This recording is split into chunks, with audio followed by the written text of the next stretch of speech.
¿Cómo está? Muy buenos días. Muy buenos días, Sabrina, ¿cómo está usted? Bien, también. Bueno, en primer lugar, antes de abordar el proyecto que presentó el Ejecutivo, me gustaría saber, ¿ustedes cómo enfrentan esta crisis que está existiendo actualmente en el Poder Judicial? Sí, bueno, la primera intervención, ¿no?, que usted tuvo decía relación con la presentación el día de ayer que Sí, hizo el gobierno para un cambio en el sistema de nombramientos. Este es un aspecto que nosotros valoramos, por cierto, porque a propósito de la crisis a la que usted también alude, es necesario una reforma integral al sistema. Es un avance, pero nosotros esperamos que en el proceso de la tramitación legislativa esto avance mucho más, porque el avance es muy acotado. Se establece un cambio en el sistema de nombramiento de jueces y juezas, creando un consejo de nombramientos judiciales. Sin embargo, se mantienen muchas otras áreas que promueven esta opacidad y que de alguna manera también promueven esta crisis. sí. Antes de entrar de lleno en el proyecto que presentó el Ejecutivo la jornada de ayer, me gustaría preguntarle justamente por eso, sobre lo que está pasando con el Poder Judicial. ¿Ustedes como asociación tienen una postura frente a las acusaciones constitucionales que se aprobaron en la jornada de ayer en contra del ministro Sergio Muñoz y también, bueno, ahora la destituida ministra Ángela Vivanco? La Asociación de Magistrados, claro que tiene una postura respecto Ya. de las acusaciones constitucionales y los juicios políticos en general, y adhiere de alguna manera a lo que plantea el propio sistema interamericano de derechos humanos, porque se ha planteado, ¿no?, que parecería razonable, deseable, eliminar el juicio político en contra de los jueces, porque constituye un riesgo significativo a la independencia judicial. ¿Y por qué? Porque el principio de separación de poderes, que tiene su concreción en materia de jueces en el principio de independencia judicial, lo que precisamente quiere garantizar es que se trate de jueces independientes no sometidos a control de los poderes políticos para poder pronunciarse conforme a la ley. Para poder pronunciarse conforme a la ley. No es que el juez haga cualquier cosa. Juez independiente tiene la contrapartida de un juez sujeto a la Constitución y la ley. De eso se trata y eso es lo que nosotros buscamos. Por eso creemos que el juicio político en materia de jueces es una anomalía. Ya. Ya sabemos que la Corte Suprema tomó su decisión en torno a Ángela Vivanco, pero también ayer se sumó esta acusación constitucional en contra del ministro Sergio Muñoz y que fue aprobada. ¿Ustedes tienen una postura también en torno a si existían los argumentos suficientes para aprobar la acusación constitucional en contra del ministro Sergio Muñoz? La misma garantía de independencia judicial que nosotros enarbolamos, ¿verdad? Yo no puedo dejar de decirle aquí, para decir que hay una institución que existe, que se Ujú. llama acusación constitucional y juicio político, que avanzó en los distintos derroteros en el Congreso Nacional, primero en la Cámara y luego en el Senado, y se vertieron allí argumentos que atendían hacia la conducta del propio juez en relación a su hija. Esos fueron los argumentos formales que se vertieron y que yo no puedo descreer si pretendo también que no se inmiscuyan institucionalmente en las funciones que ejercemos los jueces. Pero yo no quiero escapar a su pregunta, Sabrina, Ya. porque también en el Senado se plantearon argumentos como que aquí se perseguía la, la conducta en las decisiones o en los fallos del juez. Claro, esa trayectoria. Muñoz, claro. También esto ha impactado al interior del mundo de los jueces y juezas que yo represento, y también hay quienes sienten afectada la independencia judicial con esta acción. Entonces, el tema está en el debate, está presente. Los argumentos que se virtieron no decían relación con eso, y a los senadores o a los acusadores a quienes se les imputaba esto, lo negaron. Yo no voy a ser quien ponga en duda esas afirmaciones. Ya. Sin embargo, hubo parlamentarios que plantearon que se estaba afectando, y yo, como defensor de la independencia judicial, no puedo no hacerme cargo. Entonces, lo que digo finalmente es que tenemos que avanzar hacia una reforma integral en el sistema de gobernanza judicial que garantice que los jueces van a fallar conforme a derecho. Y eso se garantiza en distintos momentos, en su nombramiento y también en el régimen de responsabilidad. Yo no estoy diciendo que quiero que los jueces seamos irresponsables o no, estemos sujetos a algún tipo de control, pero hay formas distintas de hacerlo que lo sean por el poder político. Perfecto, ahí bien clara su postura en torno a eso. Ahora me gustaría entrar de lleno a este proyecto que fue presentado por el Ejecutivo en la jornada de ayer, esta reforma no al nombramiento de jueces, que sería el cambio más grande que se ha realizado en las últimas 3 décadas en el Poder Judicial. ¿Qué le parece esta reforma, este proyecto que está presentando el Ejecutivo? Y también usted hablaba de que habían algunas falencias que a su juicio faltaban acá. ¿Cuáles serían esas también? O sea, a ver, es un cambio importante, pero la verdad que yo le bajaría un poco los decibeles a ese anuncio, digamos, tan importante, porque es acotado, Sabrina, ¿Y ¿ah? por qué? No podemos dejar de decirlo. Es un cambio acotado porque se mantienen muchos aspectos, y si usted me da un minutito Por se lo puedo supuesto. indicar.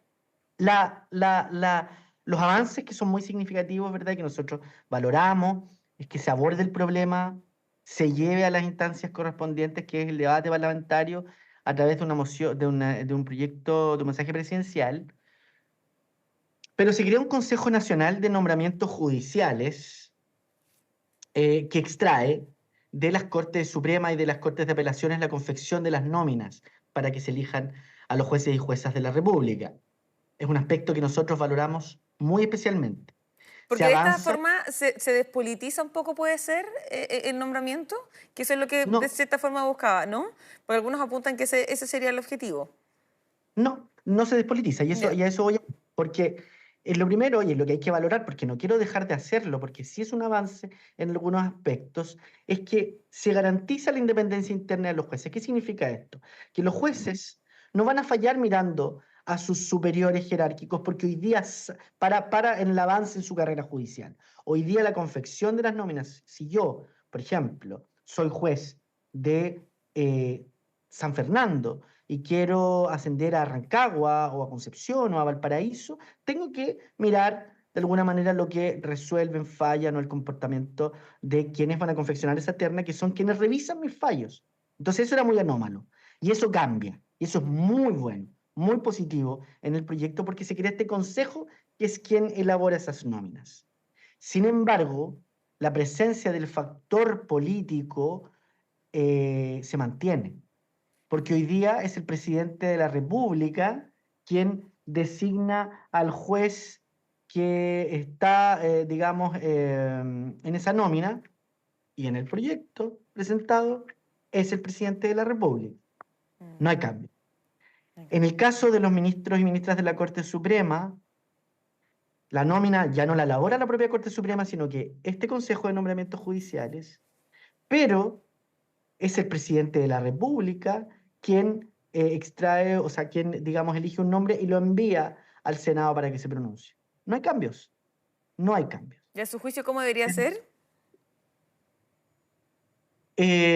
Más que a mi juicio, la institucionalidad comparada a otros modelos, la academia, en fin, lo que establecen es la existencia de un órgano colegiado de nombramientos judiciales de rango constitucional con mayoría muy relativa de jueces que tiendan a evitar el riesgo de corporativismo si estuviera, por ejemplo, únicamente integrado por jueces. No es lo que pretendemos, no son los modelos que nosotros miramos y que Ya. llamamos a la luz y que traemos a colación para que se observen, pero también que evite el riesgo de captura política. ¿Ah? Por ejemplo, en España, la designación de los miembros del Consejo, incluso de los judiciales, radica únicamente en el Congreso de los Diputados. Es un modelo anómalo que está en crisis. Nosotros Ya. preferimos mirar otros modelos, el de Dinamarca o el de Portugal, en el que hay una mayoría muy relativa de jueces, ¿verdad? Pero con la integración de los otros países. Nosotros no decimos que la institucionalidad democrática no pueda participar. Ellos, lo razonable es que ellos designen a los otros miembros que integran este consejo. Pero la idea es que este consejo lleve adelante el proceso de selección y nombramiento en definitiva de jueces. Que Mm, eso no ocurre en el modelo actual porque solo es el modelo de selección y propuesta. claro. Bueno, a su juicio entonces no se despolitiza o al menos no se cumple este objetivo que tantos buscaban, ¿no? Ahora, otro cambio que tiene este nuevo sistema que fue presentado por el gobierno es que se separan las funciones administrativas de las jurisdiccionales en la Corte Suprema. Yo me acuerdo también en los últimos procesos constitucionales también se había buscado eso, ¿no? Separar lo administrativo con lo jurisdiccional. ¿Qué le parece esto? Y también para las personas que nos están viendo, si nos puede explicar también cuáles son las mayores complejidades que existen actualmente que están unidas esas dos herramientas. ¿Cuál es el objetivo y qué es eventualmente lo positivo? No sé cuál es el juicio que tiene usted en torno a que se separen lo administrativo con lo jurisdiccional. Claro, eso es esencial. Que se separen las funciones administrativas de lo jurisdiccional de las Cortes es un asunto que de alguna manera ha provocado algunos de los problemas que tenemos o que observamos el día de hoy. Claro. Separarlas es un imperativo para avanzar hacia una institucionalidad más robusta. ¿Se separa del todo? No. ¿Me entiende? Porque, claro, se extraen estas facultades no jurisdiccionales, Ya. más que administrativas, digamos, de las Cortes. Bien. Eh, pero se mantienen otras. Por ejemplo, volviendo a lo del principio, queremos jueces que respondan adecuadamente de sus conductas o de sus inconductas. Bueno, el sistema no lo resuelve tampoco, porque el régimen de responsabilidad o disciplina, como se ha conocido, ¿verdad? Al día de hoy es también una situación anómala que provoca estas situaciones complejas. En esto, en el proyecto no se modifica, no se aborda. ¿M? Se mantiene en los fiscales judiciales que integran las cortes el control disciplinario de los jueces. Y actualmente los fiscales judiciales integran las cortes tomando decisiones jurisdiccionales. Entonces, hay ahí un aspecto que todavía no está resuelto. Pero nosotros tenemos toda la expectativa, toda la esperanza de que siendo un avance, de que siendo un impulso importante del gobierno, esto dialogue con las 6 mociones parlamentarias que actualmente se encuentran en tramitación en la Comisión de Constitución de la Cámara, que se avance de una manera más integral hacia una reforma institucional que es esperada y ahora ya no solo por los jueces, ya no solo por quienes se vinculan al mundo del derecho. Advierto yo en esto una demanda que ya es y se ha traspasado a propósito de esta crisis a la ciudadanía completa que está demandando un mejor sistema de gobierno judicial.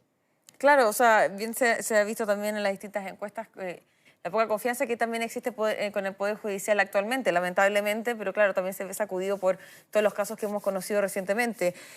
También otros puntos que destacaba el gobierno en este proyecto presentado es la reforma a la eliminación de la figura de los abogados integrantes. ¿Cómo analiza eso usted? Y también si nos podría explicar bien en qué consiste para las personas que están viendo, porque sabemos que son temas bien alejados y recién ahora hay harto interés en cómo se conforma y cómo funciona finalmente el Poder Judicial con todo lo que está pasando también. Entonces, si podemos también explicar a la gente que nos está viendo en qué consta esto. Sí, ese es uno de los avances valiosos que tiene Ya. el proyecto. Eh, los abogados integrantes son abogados que integran las salas de las Cortes de Apelaciones y la Corte Suprema como si de un ministro se tratara, pero no lo son. No están sujetos al mismo sistema de responsabilidad. Ellos el día antes de integrar una sala son promotores de intereses, como son los abogados, ¿verdad? Que llevan adelante una causa y tienen una postura, y al día siguiente también. Entonces es bien anómalo que alguien que está en el litigio, que está fuera del Estado, que está incluso en el mundo académico, pero con una postura académica, si los académicos también tienen postura, digamos que tienen que defender y sostener, están resolviendo las causas. Imagínese usted que en las Cortes de Apelaciones está compuesta por 3 miembros, cada sala está compuesta por 3 miembros, y uno puede ser abogado integrante. En la Corte Suprema, 5 miembros por sala y uno puede ser abogado integrante. Eso, ahí la complicación sería que eventualmente puede haber conflictos de interés, por ejemplo. Por cierto, eventualmente puede haber conflicto de interés y tenemos que, digamos, eliminar cualquier riesgo de Claro. conflicto. No digo que siempre lo haya, no estoy diciendo que todos tengan conflicto de interés. Lo que sí estoy diciendo es que puede haber. Y cuando tenemos riesgos de esa naturaleza tenemos que eliminarlos. La Ya. figura del abogado integrante ha sido ampliamente, digamos, debatida y consenso también de bastante envergadura respecto de la necesidad de que sean eliminados. Y esa es una cuestión que recoge el proyecto y que nosotros valoramos muy especialmente. Ya, un punto que valoran, pero ahora también mencionaba que habían algunos cambios, que habían algunas cosas que faltaron. A su juicio, ¿qué es lo que más se debería cambiar de manera urgente, que faltó en este proyecto que presentó el gobierno? ¿Hay algo de manera urgente que debería ser modificado a su juicio? Sí, se tiene que perfeccionar el sistema de nombramientos. Nosotros abogamos porque esto salga del presidente de la República y se radique en un consejo mixto con composición amplia, integrada por distintos actores, incluso puede ser la sociedad civil, hay alguna forma ahí, algún método que integre este consejo, precisamente por la crisis reputacional que hoy día afecta al Poder Judicial y el régimen de responsabilidad pareciera ser el gran ausente y es precisamente hoy día una de las demandas que tiene la ciudadanía. Si nosotros queremos, cuando nosotros demandamos, cuando nosotros criticamos el juicio político como una anomalía institucional, lo que queremos es que exista un debido proceso, sanciones, causales, conductas que se castiguen respecto de los jueces. No estamos planteando que los jueces no tengan ningún control Claro. y en eso no hay avance. Sí, una última pregunta. ¿Ustedes fueron considerados en distintos diálogos con el gobierno, conversaciones para poder avanzar en este proyecto antes de presentarlo? ¿Fueron considerados en las discusiones? Nosotros sostuvimos conversaciones con el Ya, ministro de Justicia, nos invitó para conocer cuál era la postura respecto de la Asociación de Magistrados en un punto que era la existencia de uno o más órganos, pero el contenido del proyecto, ninguna participación. Hemos sido citados en el proyecto, por cierto, la Asociación de Magistrados tiene larga data en la reflexión sobre estos puntos, fue recogido en el mensaje presidencial, está citada la Asociación de Magistrados como un actor, pero respecto de un diálogo concreto, respecto a este proyecto, no. ya. Bueno, estaremos atentos a cómo avanza finalmente este nuevo proyecto presentado por el Ejecutivo que tiene que pasar por el Congreso. Imagino que también eventualmente el Congreso también los va a invitar a ustedes para poder dialogar las distintas aristas de este proyecto. Javier Mora, vicepresidente de la Asociación de Magistrados, muchísimas gracias por esta interesante conversación.